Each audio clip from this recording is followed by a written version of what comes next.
Hey everyone, it's June. My husband Gabrielle and I are collaborating on this story, but before we dive in, I need to share a rather unpleasant experience.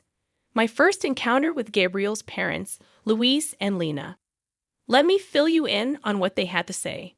Brace yourselves. I can't believe you date someone like Gabrielle, a real underachiever. This woman has no redeeming qualities. She merely works a desk job in a small office. How on earth will she provide us with a good life? Mom, I love June, and she's the only one for me. I don't care about her income or job. I never cared about those things. Well, we care, Gabrielle. We've made that clear from the start. If you paid any attention, you'd know. Listen, Gabrielle, if this girl doesn't bring more to the table, she can't be our daughter-in-law. We won't approve. Find someone else. No, Mom, June is the one for me. I'm going to marry her. I had the entire proposal planned, and now you've ruined everything. I was stunned as this conversation unfolded. Yes, I was surprised about Gabrielle planning to propose. We had been dating for 3 years, and while I hoped for a proposal, I didn't expect it to happen so soon. However, what left me truly shocked was Louise and Lena's alarming behavior toward our relationship. Gabrielle had warned me about them, saying, June, I've met your dad. He's great. But let me be clear, my parents are not good people. I was naive, not comprehending how cruel and selfish parents could be. While Gabrielle financially supported his parents, he distanced himself from them, revealing that they were motivated by greed, always pushing him to marry rich. The day I met his parents, I realized how true his words were. Despite their protests, Gabrielle proposed, and we got married. Although Louise and Lena threatened to boycott the wedding, they eventually attended, thanks to Gabrielle's desperate pleas. He didn't have much family on his side and wanted them there, even though they made it clear they didn't approve. I later discovered that Gabrielle had convinced them to attend by portraying my family as financially stable. While they reluctantly came, their motives were evident. They made it a point to remind me. Just so you know, June, we still don't approve of this marriage. Gabrielle is a successful man, and we expected more from him. He really disappointed us by not marrying rich. We wouldn't have come if we thought you had nothing. Thank God your father at least has something to his name. I hope you don't forget us and our gracious presence today when you finally get the house inheritance. Guys, I'm getting married today. My father is healthy and fine. And there's absolutely no reason for you two to even mention an inheritance today.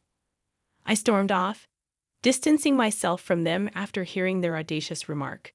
My father was my only living family, and hearing such comments on my wedding day made me sick. I couldn't believe the audacity of Louis and Lena to demand a share of my money. I chose not to inform Gabrielle about this incident, not wanting to spoil his day, and knowing how difficult it was for him to cut ties with his parents. Unfortunately, things took a downward turn from there. Despite Gabrielle and I being happy together, his parents were always meddling in our finances. Louis and Lena persistently pestered us about the exact worth of my father's assets. We never gave them a satisfactory answer, yet their embarrassing and entitled behavior continued. For years, I endured their greedy ways, putting up with their constant demands for more money. They fabricated excuses and guilt-tripped us when we tried to refuse. Their comments about my inheritance never ceased, but I chose to ignore them. The situation hit rock bottom when my father was diagnosed with aggressive cancer, and his time was limited. Living far away, we flew to visit him a couple of times. Louis and Lena were displeased, saying we shouldn't waste money on frequent visits since my father was in hospice and wouldn't live long anyway. I vehemently disagreed, asserting that visiting my dying father was not a waste of money. What we did with our finances was our choice, and Louis and Lena had no right to dictate. Their lack of support and covert requests not to visit my father infuriated me. Thankfully, Gabrielle stood up for me and shut down their insensitive conversation. From that day onwards, I was determined to teach them a lesson once I was in a better place. I vowed to show them their place. My father passed away around 3 months after his diagnosis, and I was devastated. I really didn't want to lose him that fast. Witnessing his declining health, I knew it was time. Despite the difficulty, Gabriel was my rock throughout the entire time. He held my hand while I flew to my father's town to arrange his funeral. Louis and Lena were only blowing up my phone, demanding to know about my inheritance and how much I planned to spend on the funeral. I was disgusted with those messages, and so was Gabriel. However, we didn't do anything at the time, both agreeing that they would be served their just desserts after we returned home from the funeral. As predicted, Louis and Lena showed up as soon as Gabriel and I returned home. After entering the house, they started to hound us with questions. So the funeral is finally over. God, I've been dying to know what you got in the inheritance.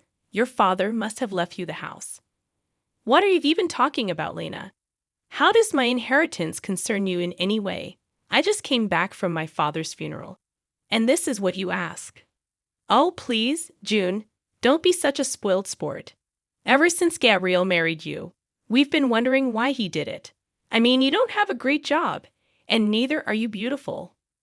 What did he ever see in you? Me and Louis guessed that it must be because of money. Mom, what is wrong with you?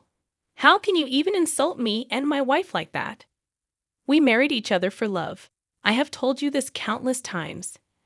At least have the decency not to bring it up today.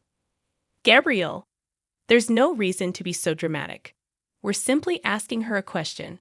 Your wife can just answer us and satisfy our curiosity. We don't mind if you marry June for money. In fact, we would be happy to know that you've bagged the great prize. You are truly horrible parents to accuse your own son of being a gold digger. You two are insane. I wonder how a great man like Gabriel was born to such disgusting people. Enough with the small talk, June. Tell us what you got in your inheritance. This is the day I was waiting for. Your father must have left you something. Gabriel told me that he lived in a big house. You could just tell now and buy us a house instead. We will make great use of the money. Besides, we are your parents now. Hearing this made my blood boil, and I seethed with rage while Gabriel looked at his parents in disbelief. Even he couldn't comprehend the fact that his parents could be so greedy and selfish. My father wasn't even dead for a month, and they were already planning to spend my inheritance on themselves. Hell, they even started to call themselves my new parents. At that point, I knew I had to do something. For years, I had put up with them for Gabriel's sake. But today was the day for a change. I wanted to show Gabriel just how bad his parents were, I said. Actually, my dad didn't have the house in his name when he died. I'm sorry to tell you that he did own that house for a long time, but he had to let it go for reasons. What? So you're telling us that your father didn't even own his house anymore? No, like I said, he owned it a long time ago. He had to let go of the house very recently, so no, I did not get the house or any inheritance, as they say. Oh my God, so your father was a poor man after all. I knew you were too cheap to be wealthy. Your father couldn't even keep his house till the end. That poor man died with no house under his name. Leave our son, as you're good for nothing.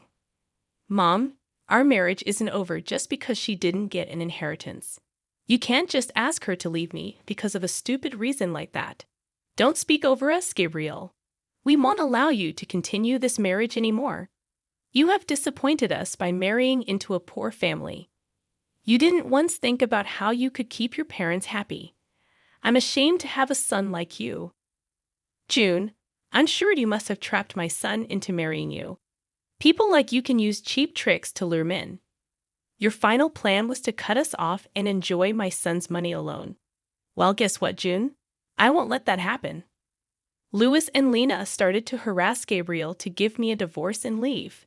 They told him that he should marry a rich girl so that my in-laws could live the life of luxury they always wanted. Gabriel was getting upset and started to break down. I knew that I had to take the opportunity to help him make a decision. Gabriel, are you going to let your parents do this to us? I have put up with their gold-digging ways for a long time now. I didn't open my mouth because you felt guilty cutting them off. Are you still going to continue to keep them in our life? I don't think we can come back from this. June, I've had enough as well. Mom, Dad, Today you have shown me just how bad you are. For years, you have used me to fulfill your dreams. I won't tolerate this anymore. Don't be stupid, Gabriel. This girl would influence you and take you away from your family. We are doing this for your own good as well. We didn't spend money on you so that you can go do charity for someone else. You need to divorce your wife and start afresh. There is still time for you to get a rich wife. We will help you. This time you have made too many mistakes on your own. No, I won't leave my wife because she didn't get an inheritance. I'm done being a puppet in your hands. I will stay with June. You two won't be allowed in my life anymore. What will you do by keeping June in your life? This is not what we ever wanted. She's totally unworthy of you. If you stay in this marriage, we don't want anything to do with you anymore. We won't help you when she robs you and leaves you destitute. Seeing Lena and Louis's horrible behavior, I finally decided to reveal the truth to them. I knew that telling them about my true net worth would make them beg and plead at my feet. I wanted to go all out on them. I wanted Gabriel not to regret his decision in any way, so I said, "There will be no need for that, guys. I don't need to rob Gabriel and take his money. I have plenty of money on my own, and I will take care of Gabriel just fine without your help. Look who's talking. You don't have to lie to us to make yourself look better, June. We know the truth. Yes, the truth is that you are the daughter of a poor man, and you don't work a good enough job to make lots of money. In a few months, you will go after Gabriel's money once you are destitute." Well, actually, I am not a poor man's daughter. I have 50 million in my bank account. No, I didn't earn it from my job. Rather, I got it from my father. That is impossible. Your father didn't have anything in his name. You said that yourself. Don't try to fool us, June. We can see through your lies. It won't work for us. We will make sure you divorce our son and leave him to us. I smiled at them and then looked at Gabriel. He was still looking very upset, but gave me the signal to go ahead. He knew me inside out, and so he knew what was coming. I opened my bank account and showed them my bank balance. Louis and Lena took one look at it, and their eyebrows shot up to the sky. They looked at each other and said, "No, no, no, this is impossible. You must have fabricated these bank statements. You said you didn't get an inheritance. How? You even said that your father didn't own his house till the end. Where did this money come from?" What I didn't tell you was the fact that my father owned a big ranch where he lived. He sold the ranch and the house before he died. He gave me an early inheritance before signing himself into hospice. He didn't want me to use my own money for his care. He wasn't like you too. Louis and Lena couldn't believe what they saw. Even my words didn't sound true to them. So they asked Gabriel for the truth. When he confirmed what they saw, they went quiet for a minute and looked at each other again. Then suddenly, they changed their tune completely and said, "Oh, this is such great news. Here I was thinking that my son made a huge mistake. You should have told us sooner about your money." "Yeah, we got riled up for nothing. Your father did well for yourself, June. I'm sure you'll make good use of that money. Now, like I said, we're like your own parents. Since this issue has been solved, there's no need for you to leave, Gabriel. You should have said something to us. We doubted your capabilities for nothing. You did marry well, son. I'm so happy today." With the expression Gabriel was making, I knew that my work was done.